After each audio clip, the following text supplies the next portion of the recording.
참과 거짓을 분별하는 것 쉬운가 어려운가? 여러분 어떻게 생각하세요? 참과 거짓을 분별하는 것이 쉽다 어렵다? 우리의 일상에서 우리가 어떨 때는 쉽게 분별하기도 하지만 어떨 때는 이게 맞나? 틀리나? 이제 헷갈릴 때도 있잖아요. 사실 참과 거짓을 분별하는 것은 어렵지 않는 일이 되어야 됩니다. 쉽게 분별이 되어야 되거든요. 그런데 우리가 분별이 잘 안 되는 것 중에 하나는 우리의 마음이 중립적이지 못하기 때문에 그렇습니다. 마음이 한쪽으로 치우치면 이게 분별이 잘 안 되는 거거든요. 빛과 어둠을 분별하는 게 쉽습니까? 어렵습니까? 그 금방 알잖아. 저건 빛이다. 저건 어둠이다. 금방 알잖아요. 참은 빛이고 거짓은 어둠이니까 빛과 어둠이 구별이 되듯이 참과 거짓도 구별이 되어야 되는 거거든요. 근데 우리가 치우치면 이게 이 분별이 안 되는 겁니다. 치우치다는 것은 일종의 욕심이거든요. 야고보서 1장 13절에요. 오직 각 사람이 시험을 받는 것은 자기 욕심에 끌려 미혹됨이다 하는 거죠. 내 욕심이 어느 한쪽으로 끌려가면 그때부터 이제 분별이 안 되기 시작해요. 간혹 이상한 문자들 오잖아요. 이상한 전화도 오고 이상한 문자도 오는데 언제가 이런 문자가 왔어요. 집에서 근무하는데 하루에 30만 원 이상 벌 수 있다. 그래가지고 문자가 왔어요. 그래서 이제 희망하는 분은 클릭해라. 이제 이렇게 온 거죠. 그럼 그 사실이에요? 거짓말이에요? 아니, 집에서 근무하면서 하루에 30만 원씩 벌 수 있는 게 어디 있겠어요? 그럼 다 부자 됐겠네요. 그런데 우리 마음 가운데 욕심이 있으면 어떻게 돼요? 그 한번 들어가 본다 이 말이죠. 와, 30만 원이나 하루 벌 수 있나 하고 들어가 보는 거죠. 보지도 않고 그냥 다 지워버리죠. 그러니까 우리의 마음에 욕심이 있으면 분별이 안 되고 이게 뭔가 나쁜 짓이든지 아니면 사기든지 이게 우리를 뭔가 유혹하는 거든지 금방 알아야 되는데 미혹이 되니까 이제 끌려가는 거죠. 우리가 욕심에 미혹되면 분별이 이제 안 되는 거예요. 하나님은 빛이시죠. 어둠이 없으시죠. 하나님은 치우치지 않으신 거죠. 그래서 하나님 앞에 가면 참과 거짓이 바로 드러나는 거죠. 하나님은 치우치지 않는 분이기 절대 빛이기 때문에 금방 드러나는 거죠. 지금 교회에 이단이 들어왔어요. 여러분 이단이 들어오면 한 명만 들어와도 교회가 시끄러워지지만 교회가 이단이 들어와서 어느 정도 사람들이 그 이단에 물들었어요. 그럼 이제 교회가 혼탁해지는 거죠.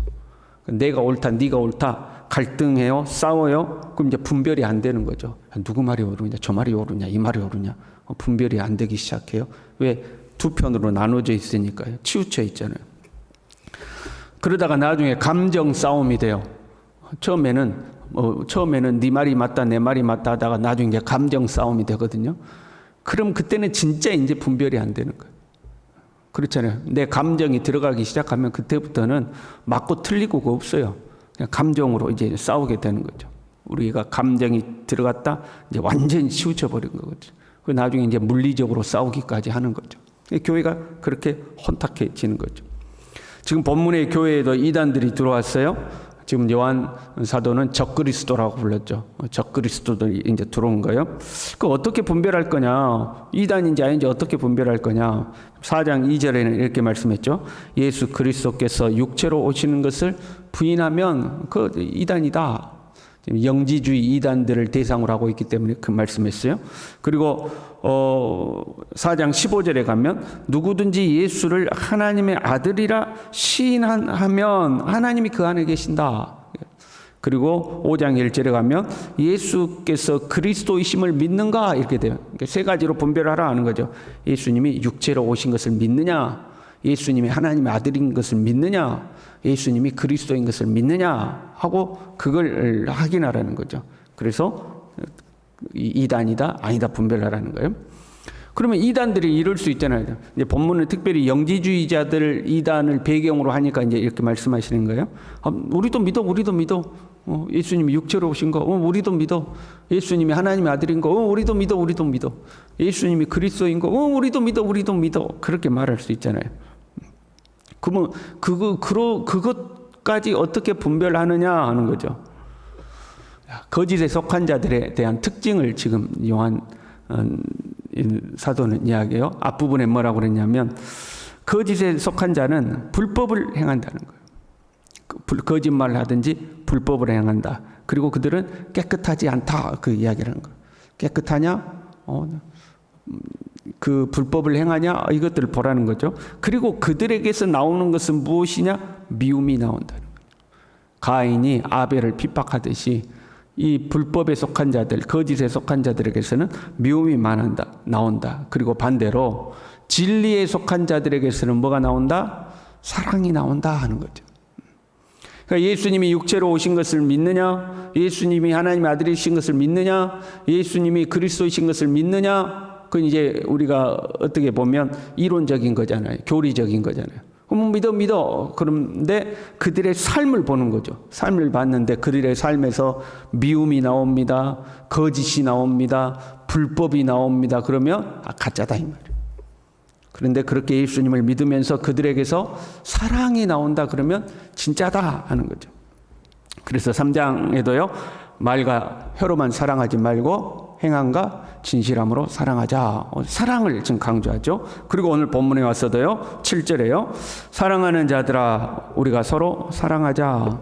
사랑은 하나님께 속한 것이니 사랑하는 자마다 하나님으로부터 나서 하나님을 안다.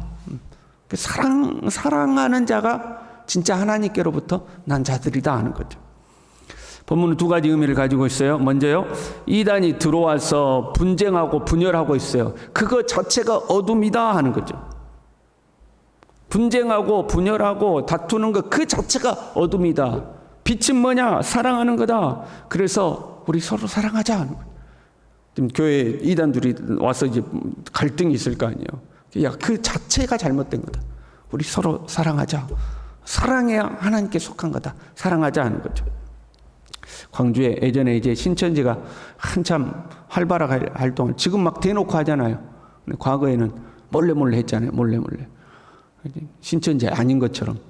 그래서 큰 규모가 있는 교회에 신천지가 이제 들어온 거예요. 교회 안에 있는 사람을 포섭하기도 하지만 전도도 막 해갖고 오는 거죠. 전도해가지고 와서. 그렇게 전도가 잘 돼. 그런데 나중에 봤더니 그 전도대에 온 사람들이 다 누구예요? 다 신천지야. 그러니까 그런 후유증이 아직도 있었어요. 교회가 갑자기 막 부흥하면 즐거운 게 아니라 막 걱정 근심이 많아요. 저 중에 누가 신천지냐 이러는 거죠. 만약에 여러분 상상해봐요. 우리 교회에 매주 막 5명씩 등록을 한다고 해봐요. 즐거워요? 행복해요?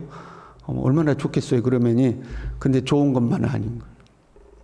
저 중에 누가 이단이냐 신천지냐 머리가 아픈 거죠. 막 한 주에 5명씩 온다고 해봐요. 그럼 한 달이면 몇 명이요? 20명이잖아요. 그러면 몇 달만 지나고 나면 원래 있던 교인들보다 막 더 많아져 버려. 그럼 그 중에 누가 신천지인지 진짜인지 진짜 예수 믿는다고 왔는지 알 수가 없는 거죠. 근데 이제 큰 교회들이 이제 그렇게 간 거죠. 나중에 이제 신천지라는 것이 발각되고, 그 다음에 거기 이제 그 신천지인 사람이 전도한 사람들을 다 조사를 하는 거죠. 내가 신천지로 발각됐어요? 그럼 이 사람이 전도했던 사람들께 싹 다 조사하니까 뭐 그 고구마 줄기 엮여 나오듯이 이제 줄줄이 다 막 이단들인 거예요. 100명이 넘는 이제 신천지가 교회 안에 들어와 있는 거예요. 교회가 쑥대밭이 된 거죠. 난리가 난 거예요, 난리가. 어떻게 했냐면 나중에는 조사하다가 그만뒀어요. 더 조사했다가는 교회가 완전히 뭐 두 쪽 날 것 같아가지고 한 100여 명 찾아내고 나머지는 그냥 덮었어요. 그래갖고 막 난리가 난 거예요. 성도들 간에 갈라지고 나는 아닌데 기라고 그랬다. 아니다. 니는 기다. 아니다. 맞다. 틀리다 하면서 그러고 그 안에서 그러면서 어떻게 교회가 나한테 이럴 수 있느냐. 어떻게 목사님이 이럴 수가 있느냐. 장로님이 나를 어떻게 그렇게 볼 수가 있느냐고 교회가 난리가 난 거죠. 여러분 그러지 않겠어요? 여러분 신천지가 아니야. 그런데 신천지 사람하고 모르고 친하게 지냈어. 그 신천지 조사한다고 보면 여러분도 의심 받아요? 안 받아요? 의심 받을 거 아니에요. 그러면 여러분은 모르고 친하고 지냈는데 의심 받아요. 그래가지고 교회에서 막 여러분 의심해요. 그러면 서운해 안 서운해요? 특히 목사님이 나를 어떻게 알고 나를 나를 그동안 나를 어떻게 생각했으면 나를 그렇게 의심하고 나를 했냐고 또 그쪽에서는 서운하고 교회가 쑥대밭이 된 거예요. 그러니까 더 이상 진행을 못하고 그냥 덮어버린 거예요. 난리가 안 난 거죠. 교회가 이제 그렇게 돼. 그러니까 뭐라고 하는 거예요? 지금 야 우리 서로 사랑하자. 우리 서로 사랑하자. 우리 서로 사랑하자. 하나님 사랑이 하나님께로부터 나왔으니까 서로 사랑하자. 이제 그 이야기를 한 거예요. 그리고 또 사랑해야 되는 이유가요. 하나님께 속한 사람들에게서는 사랑이 나오게 돼 있다는 거예요. 왜? 하나님은 사랑이시기 때문에. 여러분 콩 심은 데 콩 나고 팥 심은 데 팥 나고 사랑을 심으면 사랑이 나오는 거예요. 그러니까 하나님은 사랑이시기 때문에 진짜 하나님을 믿는 사람들은 자연스럽게 사랑이 나온다는 거죠. 또한 하나님의 사랑을 알면 사랑하게 돼 있다는 거예요. 하나님 사랑은 어떤 사랑이에요? 자기의 독생자를 세상에 보내셨어요. 우리의 죄를 속하는 화목제물로 자기 독생자를 주셨다는 거예요. 그만큼 우리를 사랑하셨다는 거예요. 네가 그 하나님의 사랑을 알면 와, 나 같은 사람을 하나님이 그렇게까지 사랑하신단 말이야. 그 사랑을 알면 너도 사랑하게 돼 있다는 거예요. 고기도 먹어본 사람이 먹는다고 그러잖아요. 사랑도요, 사랑을 받은 사람이 사랑을 해요. 사랑 받아보지 못한 사람은 사랑을 어떻게 해야 되는지 몰라요. 네, 예수님, 하나님이 나를 그토록 사랑했다는 것을 알면 나도 다른 사람을 사랑하게 돼요. 그래서 사랑이 나온다는 거죠. 그리고요, 주님의 계명도 뭐예요? 서로 사랑하라. 하나님께 속하면 하나님은 사랑이시니 사랑이 나오게 되어 있습니다. 주님의 사랑을 내가 알고 깨달으며 야, 나를 사랑했어? 나도 사랑하게 되어 있습니다. 그게 안 된다 할지라도 주님을 정말로 믿는 사람은 주님의 명령이 사랑하라는 거예요. 새 계명을 너에게 주노니 서로 사랑하라. 내가 너희를 사랑한 것처럼 너희도 사랑하라. 그러니까 사랑하게 되어 있다는 거죠. 3장 23절에도요. 그의 계명은 이것이니 곧 그 아들 예수 그리스도의 이름을 믿고 그가 우리에게 주신 계명대로 서로 사랑할 것이니라. 서로 사랑하라는 거죠. 진짜 너 예수님 너의 주인으로 모셨냐? 그러면 주님의 명령대로 사랑하라 하는 거죠. 예전에 모르는 사람한테 전화가 왔어요. 순천대학교 다니는 청년이래요. 근데 자기가 교회 다닌 지 얼마 안 돼서 잘 몰라서 물어보려고 전화했대요. 그러면 자기 친척 중에 한 명이 최근에 돌아가셨는데 교회 안 다니시다가 돌아가시기 전에 예수님 믿는다고 전도하니까 고백했대요. 그래서 그분이 정말 천국 갔냐고 물어보더라고요. 딱 냄새가 나잖아요. 모르는 교회 전화해가지고 왜 그런 거 물어봐요. 그래서 우리는 모른다. 하나님만 아신다. 그랬어요.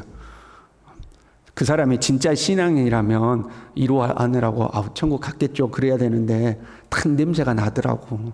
그래서 모릅니다. 그래 하나님만 아십니다. 그랬어요. 왜냐하면 신천지가 우리를 공격할 때 뭐라고 공격하냐면 야 믿기만 하면 된대. 믿기만 하면 된대. 그럼 내 마음대로 살다가 죽기 전에 믿습니다. 그럼 다 천국 가겠네. 뭐 이제 이렇게 놀리거든요. 그러면서 본인이 또 묻거든요. 제가 믿음이 약한데, 그러면 제 믿음이 진짜인지 가짜인지 어떻게 합니까? 내가 말로는 믿습니다, 믿습니다 그러는데, 내 믿음이 진짜인지 가짜인지 어떻게 합니까? 물어보더라고요. 그 보통 그렇게 이야기하잖아요. 네가 마음으로 묻고 입으로 시인하면 구원을 얻었다 그렇게 이야기하니까 당신이 입으로 시인하면 믿는 겁니다 그렇잖아요. 그러면 또 놀리거든요. 야 봐라 저것들 저렇게 이야기한다 그러거든요. 제가 그랬어요. 다 몰라도 당신은 안다. 당신이 당신 믿음 안다. 우리가 예수님을 믿는다는 것은 입으로만 믿습니다 하는 것이 아니라 예수님을 나의 주인으로 모시는 것이다. 네가 예수님을 주인으로 모셨는지 안 모셨는지 네 자신은 알 거 아니냐 그랬어요. 이제 할 말이 없지 신천지가. 그래서 그러냐고 이제 끊더라고요. 여러분 예수님을 내 주인으로 모셨는지 안 모셨는지 누가 알아요? 본인이 아는 거예요. 내가 입술로만 주여 주여 하는 건지 진짜 예수님이 나의 주인인 건지 그건 내 자신이 아는 거예요. 그리고 예수님을 진짜 나의 주인으로 모셨으면 뭐예요? 예수님의 말씀에 순종하게 되는 거예요. 주인이 명하는데 순종해야 될 거 아니에요. 그리고 그 주인이 명하는 핵심이 뭐냐? 사랑하라는 거죠. 내가 너희를 사랑한 것처럼 너희도 서로 사랑하라. 그 사랑하라는 거죠. 그래서 진짜 예수님을 믿는 사람, 예수님이 육체로 오심을 시인하고 예수님이 하나님의 아들이심을 믿고 예수님이 그리스도이심을 믿는 사람은, 진짜 믿는 사람은 특징이 나온다. 뭐다? 사랑한다 하는 거죠. 사랑한다는 거죠. 그러면 이제 또 우리가 그렇게 생각할 수 있어요. 와, 이단들도 그렇게 사랑하고 살던데요. 이단들은 오히려 자기들 똘똘 뭉쳐가지고 우리보다 더 사랑하고 살던데요. 그때는 이렇게 말하는 거죠. 6절에 이렇게 되어 있잖아요. 우리의 말을 듣는지 아니 듣는지, 그렇게 돼요. 이게 참 귀한 말씀이에요. 우리는 하나님께 속하였으니 하나님을 아는 자는 우리 말을 듣고 하나님께 속하지 아니하는 자는 우리 말을 듣지 아니하나니 진리의 영과 미혹의 영을 이로써 아느니라. 우리의 말에 불순종하는 것 자체가 진리가 아니다 하는 거예요. 우리는 예수 그리스도를 믿는 진리 속에 속한 사람들인데 우리 말을 안 듣는 것 자체가 이게 잘못된 거다 하는 거죠. 정리할까요? 깨끗한지 진실한지, 사랑하는지 미워하는지, 순종하는지 불순종하는지, 그걸 보면 분별할 수 있다는 거예요. 저와 여러분이 주님 앞에 깨끗하고 주님을 사랑하고 서로 사랑하고 주님 앞에 순종하며 살아가는 참 하나님의 사람들이 될 수 있기를 바랍니다.